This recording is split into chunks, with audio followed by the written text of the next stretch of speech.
my next guest is also a very special person. He is a dear friend in my life. He is my number one mentor, go-to mensch, and he is someone who has a tremendous amount of experience in the television industry. He's worked for huge names, which I'm not going to say, we'll have him share, but he's worked for many of the 3 letters, if you will, and some 4 letters, maybe 5 letters too.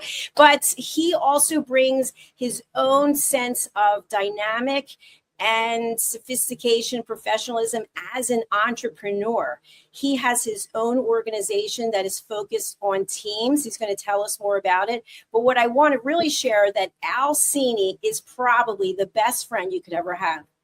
Let's welcome him to the show. Hey there. That is a great testimonial. Thank you, Dr. Jacqueline. But let me tell you, it's not easy to be friends with people. Sometimes it's a kind of a challenge, and it's never a challenge with you. So it's so easy to be your friend, and it's so much fun. And every now and then we get a chance to. I'm sorry I didn't get your backdrop. Your backdrop is gorgeous. Thank you. But we kind of rearranged the schedule. I want to talk to you about resilience. Because yes. I think it's appropriate, especially today. I mean, all right, I don't know whether you've had a chance on your program, on the reunion program yet, to talk about some of the challenges you're dealing with in the moment right now. Have you had a chance to tell people about that? I did. In the opening monologue, I told them about the fact that my apartment was flooded for the 2nd year in a row, almost to the day. Unbelievable. And so last night we had the Cherry Hill Police Department, the Cherry Hill Fire Department, the maintenance people, and the recon people out here.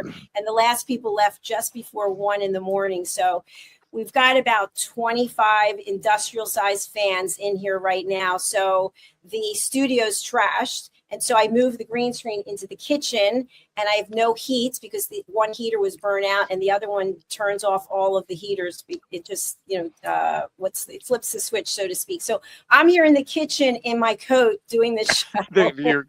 Your coat is very becoming. And I don't know whether maybe people don't appreciate it. I even though I don't have your backdrop, I have my backdrop. It's beautiful. It's snowing. Yeah, well, yeah, it is beautiful. But I mean, sooner or later, somebody has to come and clean it up. That won't be me. I told you it's troubling. There's somebody in our economy needs money, and I'll offer them that in exchange for cleaning this mess up when it's all done. But in the middle of everything that you're dealing with, this is going on. So It's not like you can just pick up what you do and move to a Starbucks you can't even travel in this weather. That's No, I can't. It's funny, Al, because last night I had to make the decision if I was going to go to a hotel or not. So I asked the recon people how long they were going to be here because they wanted me to stay here. And they said probably just until about 1. And I knew the snow was moving in. So I thought, you know what, I will just stay here and tough it out. I'm here because no one can do anything until maybe Monday afternoon. So until then, I have my wireless headphones. I love them. I don't know where I put them, but they have been like a godsend because they just they block out the noise. So it's really good. But I want to talk about you. So you and I met at a TV station that's no longer in business under that name. And we did not know each other at all. And we started doing some morning coffee shows together. But you had already been with the station for a long time. So that engagement that you and I had working together, I knew I was with a true professional because I had no television experience whatsoever. And as I mentioned in your intro, you've worked for some of the major networks. If you want to name drop, you can. But you are someone who understands the television industry. So can you share with our audience, in reference to television, a little bit about your background, and then we'll move on from there? Sure. With reference to television in particular, I see you gave me the whole screen. That's terrifying. With respect to television, I've worked at NBC, ABC, just recently finished a project for ABC, and I've done a little bit of work for ESPN, which is also a Disney property, as ABC is. And my end of it generally is the technical end of it. So I'm not so much in front of the camera as I'm in the data center more than anything. How do we connect all these widgets to each other so that we can make television come out the other end?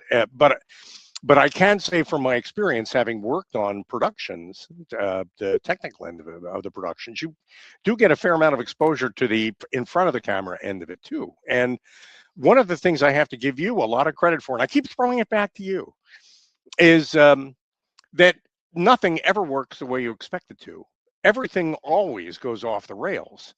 And the challenge in life really is to be, I don't want to say prepared for that. The more you are, the more authentic to yourself you are, the more comfortably you can deal with situations that come up like the one you had to face. And in real television, that kind of stuff happens all the time. I mean, there are floods and there are on-set disasters and there are things that require that you all of a sudden pivot from where you are to where you need to be in order for the show to go on. And sometimes the best product you get are the products you get under circumstances like that. Not the rehearsed ones, not the practiced ones, but the spontaneous ones, especially the resilient ones that deal with adversity. And I think this is like another example of it. If there's anything I hope you got from the time that we've spent together, it's that it's you. It's not a persona that you create. It's not a costume that you put on. It's you, and that's with you wherever you go, no matter what your circumstances are. And I think you're really good at projecting yourself that way. And I'm amazed. This is really kind of an example of it. You're doing great. You really are, and I'm really proud of you. Thank you, Al. I do want to go back, way back 4 years ago, maybe even 5, because it was Rapping with Dr. Jacqueline before USA Global TV and Radio. And I remember you and I were doing a show together. I think it was the business show. And I remember you saying to me, what voice are you using? Because I was like, hello and welcome to... Hello. Welcome to another episode of Rapping with Dr. Jacqueline. Yeah, that's the announcer voice. I know. Exactly. But that really resonated with me. It's like, no, you have to be your authentic self. That's not who I am. It's a lot easier. I mean, if I mean, my original time slot on your program today, a little bit of a reveal for everybody, was 10:30. And you asked if we can do it 15 minutes earlier. And yeah, sure.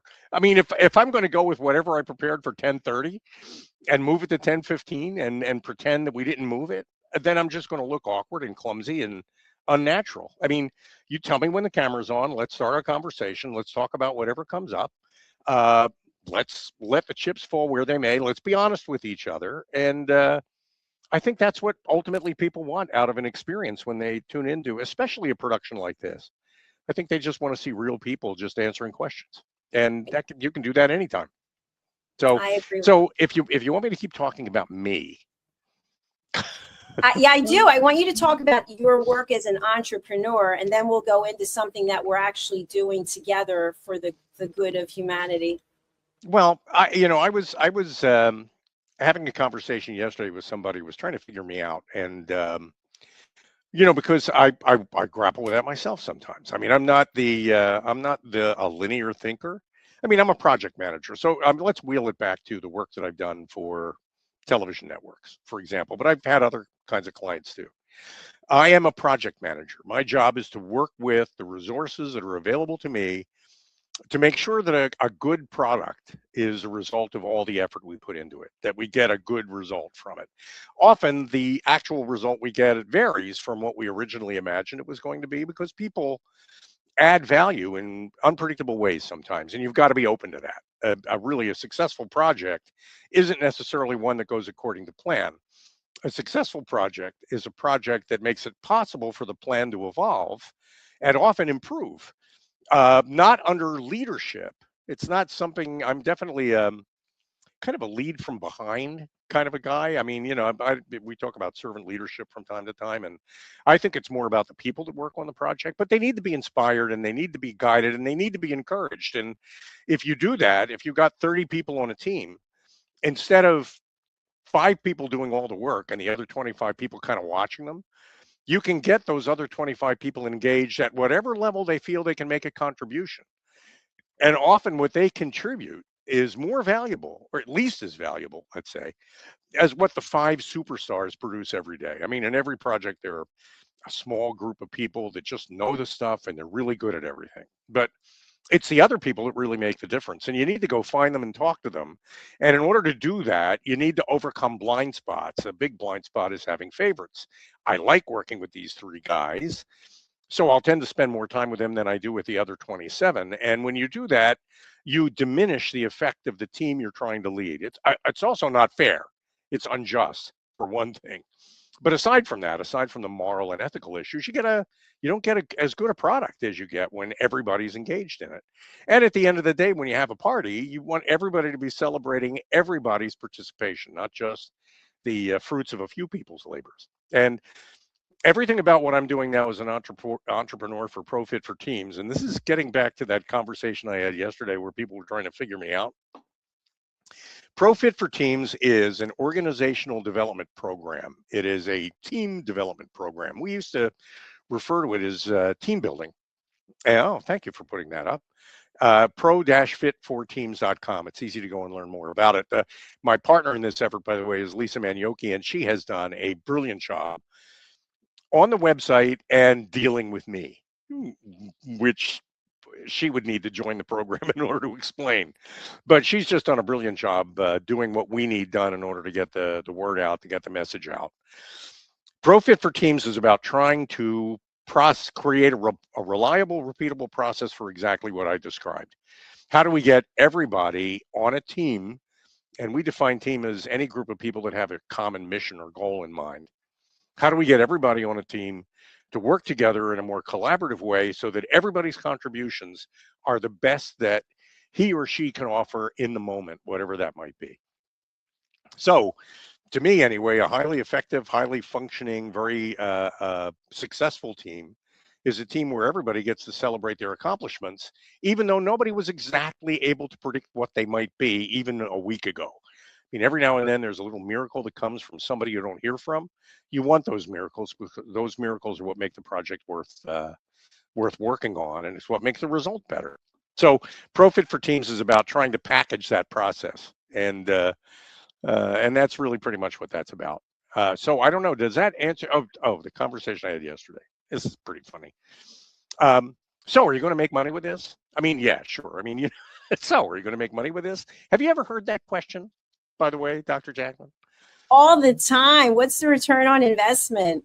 Oh, ROI. And, I'm heartened by the fact that I'm hearing the question less and less these days, because more and more, I think people are beginning to realize that business is a human experience. It's not just a profit making experience. Now, profit and revenue are important, obviously, and you need to have a commercially marketable solution that people are willing to invest their time and their money in. So, and that's important, but it's not paramount. It's not what drives people. What drives people is something, whenever you say it's not about the money, you really have to kind of mean it. You know what I mean? Otherwise, I'd be selling insurance. I mean, why not just open up an insurance? We can open up an insurance brokerage, and if you need life insurance, I can sell you a policy. Uh, there are ways to make money, and by the way, not knocking that.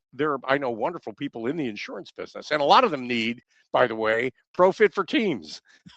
I mean, they may not realize it, but in their organizations, even organizations like accounting firms and insurance companies can use team development, where the goal is to get everybody to contribute. You want everybody to pick up an oar. You want everybody to row, not just a couple of people. And that's what we do with Profit for Teams. But anyway, I'm not in it so much for the money as I'm in it for the fact that I know this is a problem, and that it's most people just sort of chalk it off to human nature and say, well, but people are just like this, and there's nothing you can do about it. No, there are lots that you can do about it. There are actually several things that you can do about improving human nature or aligning human nature, let's say, with what it is you're trying to accomplish in your business, whatever that might be. And a lot of it has to do with reframing your own role in your business or in your organization or as a team leader. Yeah, maybe have to reframe your role as a leader a little bit in order to bring out the best in the people that report to you. Because really, leadership is something everybody has. And the more of it you've got, the less centralized it is in one person, the better result you get. And that's some of the best experiences I've had as a project manager. And I've been managing projects for mostly media, but lots of other companies too. Now, for a long time, are at the end of the project when people say things like, well, we're not exactly sure what you do, Al, but we want you to keep doing it because whatever it is, we get terrific results from it. And it's not you doing it, it's us doing it with you, kind of making us feel good about it. And anyway, for me, that's kind of the holy grail. And delivering that service is what ProFit for Teams is about. It's really about getting teams onto a path where they feel they can be productive and make contributions, individual members. And it's about the joy of the work and not the profit. The profit flows, when a project is successful, but it's about the joy of the work. It's about waking up in the morning and looking forward to what you're going to be doing that day rather than dreading it. And a work day isn't something to be endured, it's something to be celebrated. Even when your heater explodes and pipes burst and your apartment gets flooded, and that, I think that thing that draws you, that pulls you forward, that mission that you're on, is what enriches and lights the world. And okay, and I need you to come back on because I'm going to ask you about the not-for-profit next. Because think about it, we've just talked about how it isn't about profit. And in a conversation we had about a month ago, you and I talked about the mission you're actually on, and a light kind of went on. Maybe you can talk about that and what that's led to. Well, you and I were having a conversation, as we always do. It's always fascinating. And you shared with me that basically, because of the fact that everything we do here is based on giving people a voice, giving the voiceless a place to speak, it's about gratitude, compassion, and empathy and elevated listening. You were the one who came up with the idea, and together we're making it happen with some other individuals to start a nonprofit called USA Global Voices of Humanity Foundation. So we had our first board meeting, which was, I think, 2 weeks ago, or I think it was 2 weeks ago. And so now it's on me to file for the 501c3, which I'll be doing. I didn't expect this to happen because I was going to do it yesterday. But after that, we will be moving forward, and I will be actively soliciting donations for people to be able to share their voice through some type of media project, whether it's at USA Global or somewhere else. So Al, my question for you is, and I think this is an interesting discussion for anyone who is for profit and has a non-for-profit. There's a boundary that has to be set so that there's certain boundaries set up, certain lines don't get crossed if you are an entrepreneur with a for-profit and a non-for-profit. Can you talk a little bit about that? Well, that's something we spend a lot of time talking about, and I know that worries you. And the reason why it worries you is the reason why it'll never be a problem for you.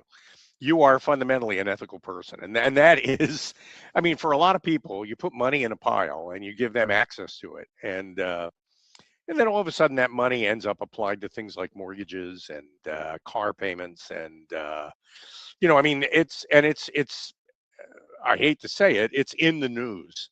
There are people out there who kind of lose sight of the purpose of the money that they get from people, and start misdirecting it elsewhere because they have other life problems they need to solve, and maybe they even have in the back of their minds, well, I'll pay it back once I get this thing rolling. I'll take the new money that I get in, and I'll replace the old money that I misappropriated. I mean, and maybe they have that in their minds, but it's not a problem for you because it's something that would never enter your mind in the first place. So I know you've been spending a lot of time considering that you do have a for-profit that is very much Dr. Jacqueline centric. It's your personality and your interactions with a lot of wonderful people. And, I have to give you credit for this too. I've known you for more than 5 years, I think. You've been doing this kind of program now for 4. This is your 4th year reunion, which is amazing. And you should be really proud of that accomplishment. Um, so now, after 4 years, what you've got is a circle of people that you know, that you work with, that you've formed contracts with. And on a for-profit, for revenue basis, you produce television programs for them that make it possible for them to get their messages out, whether it's a commercial message or mostly commercial messages. But when we were having lunch that day, we started to think about some of the differences you make in people's lives based on the work that you do on a for-profit basis. And that led to maybe the funding model needs to change. Maybe instead of it being Dr. Jacqueline and Friends, which is kind of what your for-profit business seems to be. I'll need you to, by the way, correct me where I'm wrong on this. It needs to evolve past that into what about people out there who have tremendous, uplifting, interesting stories to tell that could change other people's lives, but they don't have the resources to tell those stories.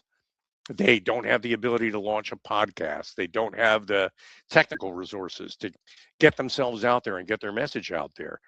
If you could raise money as a not for profit to provide a platform for those voices, those unheard voices, you could change the world with their stories. And to me, that's what your not for profit promises more than anything. How do you feel about that? How do you feel about where that's headed? I think you hit the mark, really. And part of the journey was that I was encouraged to become a peace ambassador. And just a little backstory, which I may or may not have shared with you, but one of our former team members who's gone off on a journey of singing and performing, shared with me that she was going to submit me for the Nobel Peace Prize. And I literally just laughed out loud. I was like, oh my gosh. Why not? Insane.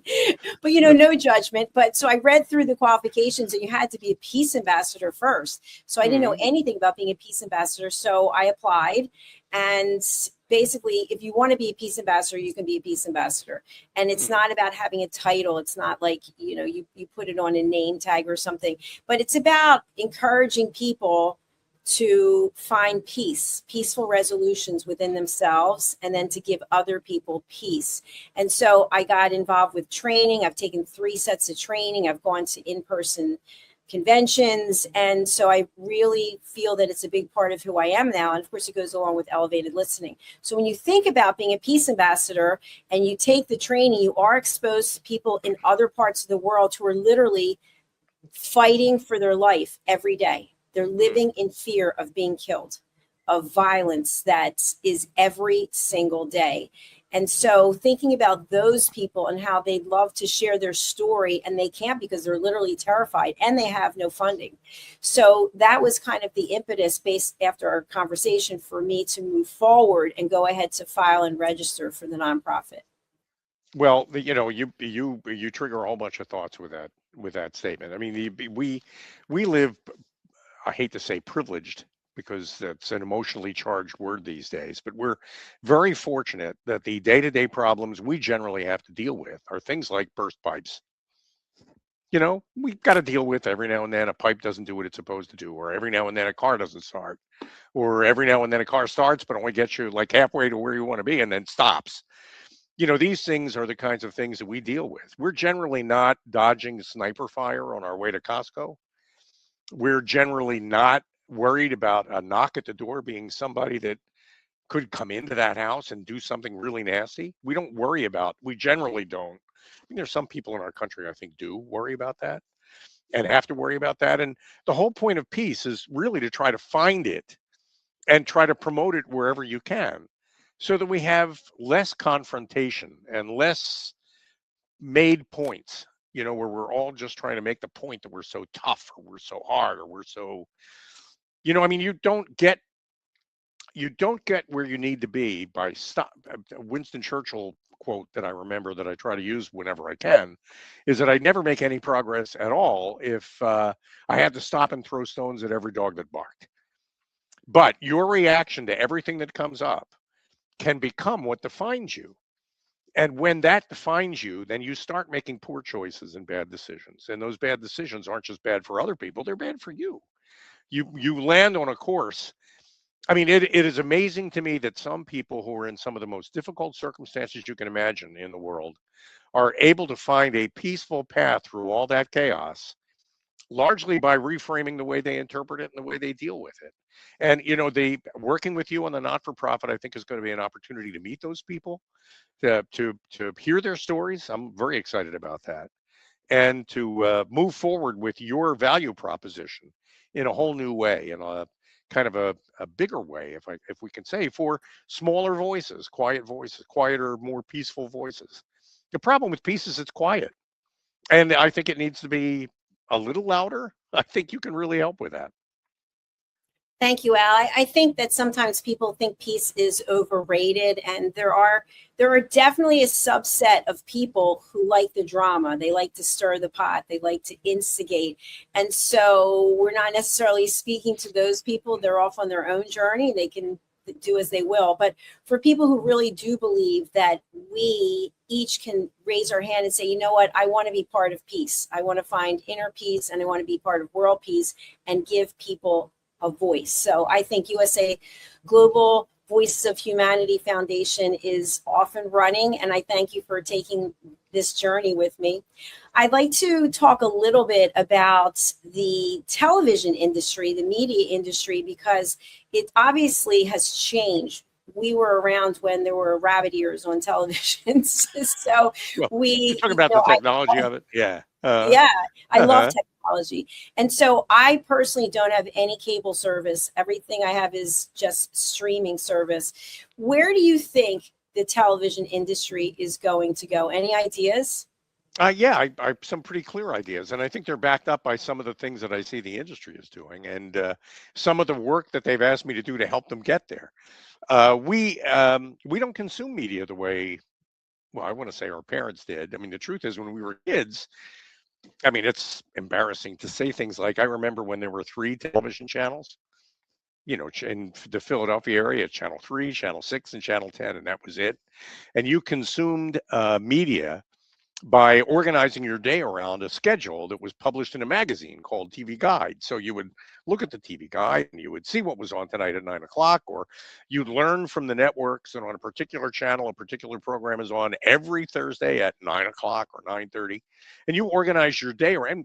I mean, even in the beginning, you didn't have any way of recording any of that, so you had to be there. That was it. Show's on at 9 o'clock. I need to be there at 9 o'clock. Otherwise, I'm going to miss it. I've got no way to. I don't have a TiVo. I don't have a DVR. None of that stuff existed until recently. So, but if you think about the evolution of it, it starts with the program is on, you got to be there to watch it. It starts with that. And then gradually you get more control as a viewer. You can start recording programs so that you don't have to watch them when they're aired. You can watch them later. And we like that control. We kind of like that. And that control over a period of time evolved into what we really have today, which is if there's something I want to watch, I go and find the URL, I watch the stream of it. That's when I watch it. I watch it when I say I want to watch it. And that's changed all kinds of things. I mean, that's changed the format of the TV screen. I mean, right now you're looking at me if you're on a computer. You're looking at me in kind of a oblong widescreen format, 16 by 9, the new transmission format for television. But, a lot of times people are on mobile platforms. So all they see is the center part of the picture, and they scroll through what they want to see by moving from one pane on their phone to another. And all that control is in their hands. And it's something that younger people have embraced it to the point where now the history no longer applies to them. They just don't think in terms of programs that are on a Thursday night at 9 o'clock. I mean, unless, I mean, a lot of reality TV is based on that feeling of being in the moment. And so a lot of the content is now, especially on broadcast television, more sports oriented, kind of like we're going to have this event where we're going to put these cameras in these people's houses. We're going to show you what they do, how they cook, how they fight with each other. That reality television kind of a vibe and game shows. I mean, a lot of what television used to do, the drama type television, has now been kind of taken over by streaming services like Netflix. And all of the major networks have streaming services now that they deliver content like Netflix into your home with. And that's been a big part of the technical evolution, made possible to a large extent by the availability of storage. I mean, it used to be that a disk drive was a small, expensive thing, and now apparently disk drives are everywhere, and there's an infinite amount of storage available for people who want to upload videos to YouTube.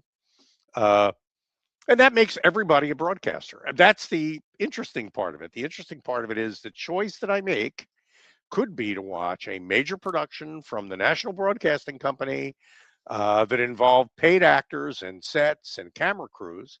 Or instead of that, I could decide to watch Dr. Jacqueline. And I mean, that puts you in a position of being able to compete with these majors. And that never has existed before in the media business, ever. And that exists now today. I can choose, and the choice that I make is based on the content and its appeal to me, not based on the production values. I don't need anything big anymore. What I need is what I need, whatever that is. And they're struggling with that. I mean, it has put them in a kind of a, I mean, I can tell you, TV networks are always worried about how they're going to cope with maintaining an audience in a highly competitive environment like this. And they've had to adapt around it by changing their content to make it more in the moment type content. And that seems to be where this is all headed.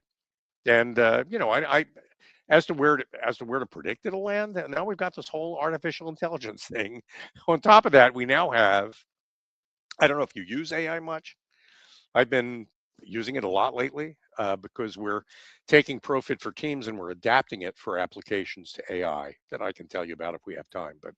But artificial intelligence is a way to produce content. It's a way to write scripts. It's a way to, it's a way for one person to do the work of 10 people if they do it smart, if they do it correctly. And so AI is going to make it possible for individuals to compete with multi-billion-dollar broadcast magnets, and that's a major sea change in the way things work. And we'll see that unfold over the next couple of years.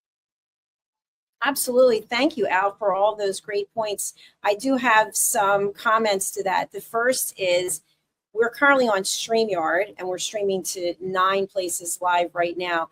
StreamYard actually now has given us the capacity where we can decide, do we want our content to go to the various platforms in the 16:9, which you mentioned, and also, I forget the other format, 2 formats. One is for mobile devices and the other is for computers and televisions. So every time we broadcast a show like this, we actually have 2 entries on our YouTube channel. One is for mobile devices and one is for computers and TVs, which I think is fascinating. And the other point that you made is the major networks where you've worked, NBC, CBS, ESPN, someone like me and someone like our team, we actually are in a similar space now, which was actually kind of validated for the Golden Globes, I believe, which just happened, where podcasters actually were recognized, I believe, for the first time. So you had Mel Robbins, you had Joe Rogan, and you had Will Arnett, and I forget whoever else. They were in a category where they could compete against the other platforms. And there were some disparaging comments that were made about, why are the podcasters here, which, I guess they were threatened because everything that we know about the media industry has really been uprooted. So my question for you is, as someone who's worked in network television and someone who is here today and who's been with me since the very beginning, what do you see the value of doing something like this? Like, it's a snowstorm, it's a Sunday, you got yourself together even earlier than when I had you scheduled. What do you see as the value in doing that when you could be doing something else? Well, the value, well, for me anyway, the value of doing this is I get to work with you, and that's always fun. And also I'm really quite excited about your mission and its evolution, and I'm happy to do whatever I can to support that in any way. Which means I'm more than willing to make a little bit of time anywhere for you, if it makes sense, to help you support what the change you're trying to make in the world, which is to give everybody an opportunity like this, whoever they might be. And I want to point out, it's kind of funny. Everybody's screaming and squawking now about how podcasters all of a sudden qualify for things like Emmys or Golden Globes, and a couple of years ago, they were screaming and yelling that Paramount Plus had the opportunity to win Globes, and Netflix. Everybody said Netflix, that's a DVD service. A lot of people still remember what Netflix started as. You rent DVDs and get them and plug them in. That's now all of a sudden, Netflix is out of the DVD business. They just stream all their content, and you get to pick what you want to watch. And that actually creates a kind of a problem even for Netflix. So, because now actually the industry is coping with this. Netflix is beginning to give their content providers guidance on a problem that they've seen. The problem that they've seen is that somebody could be watching a major expensive production on Netflix, something with Matt Damon and Ben Affleck in it, very highly paid actors. and a big supporting cast, and remote shoots, and car crashes, stuff that costs a lot of money. I could tune into that. And at the same time, in my hand, I have my phone. And if my phone all of a sudden pops up, Dr. Jacqueline is going live with USA Global TV and Radio, I will hop over from what Netflix is putting on the air at a huge cost to watch what you're putting on the air because it's more interesting to me.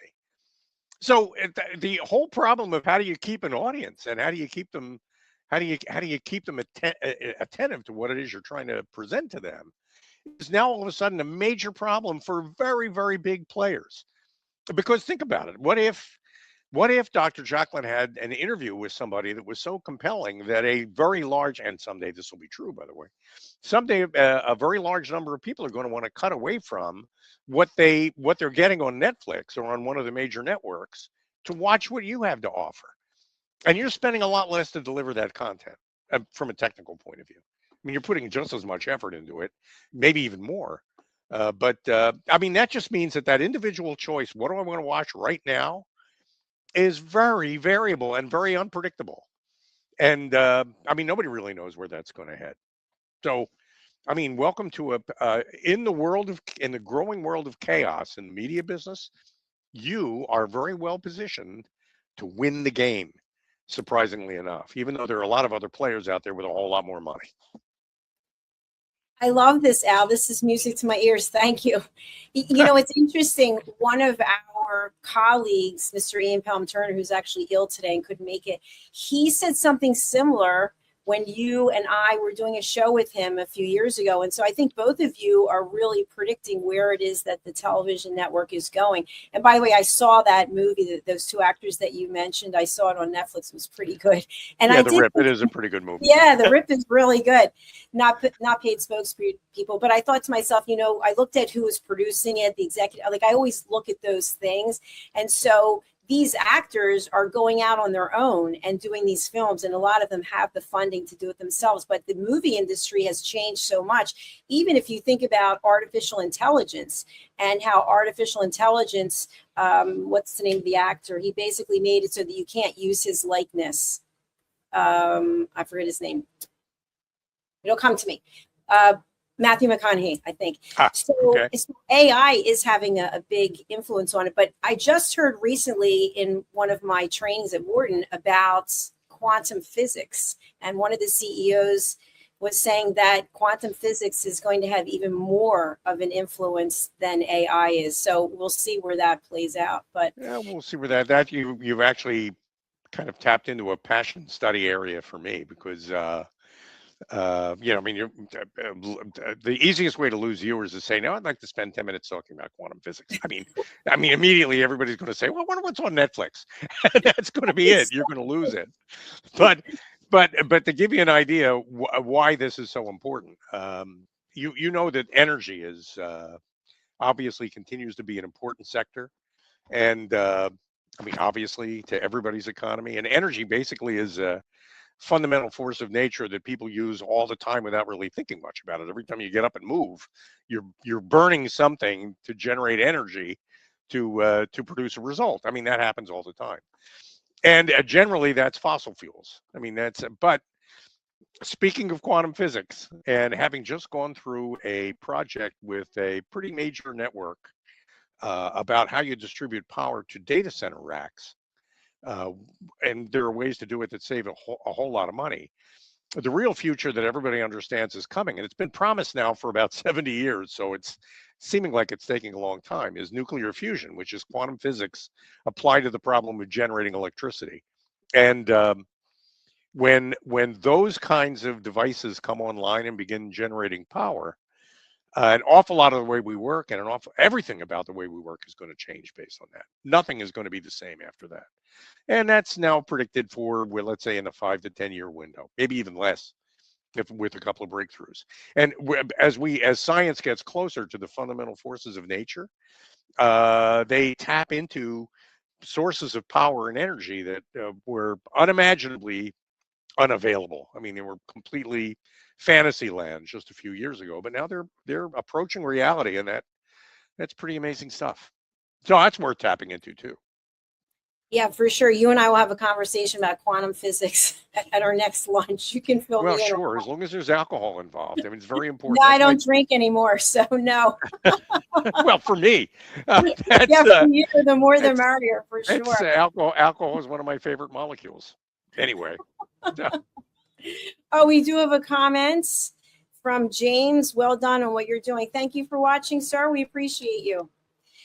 So, Mr. Cini, I just want to say, honestly, Al, thank you so much for the last, I think it's 2019 since you and I officially met, and you have been a bright light in my life in so many ways. You are an incredible mentor, and you're a really good friend, and even more importantly, you're a really good human being.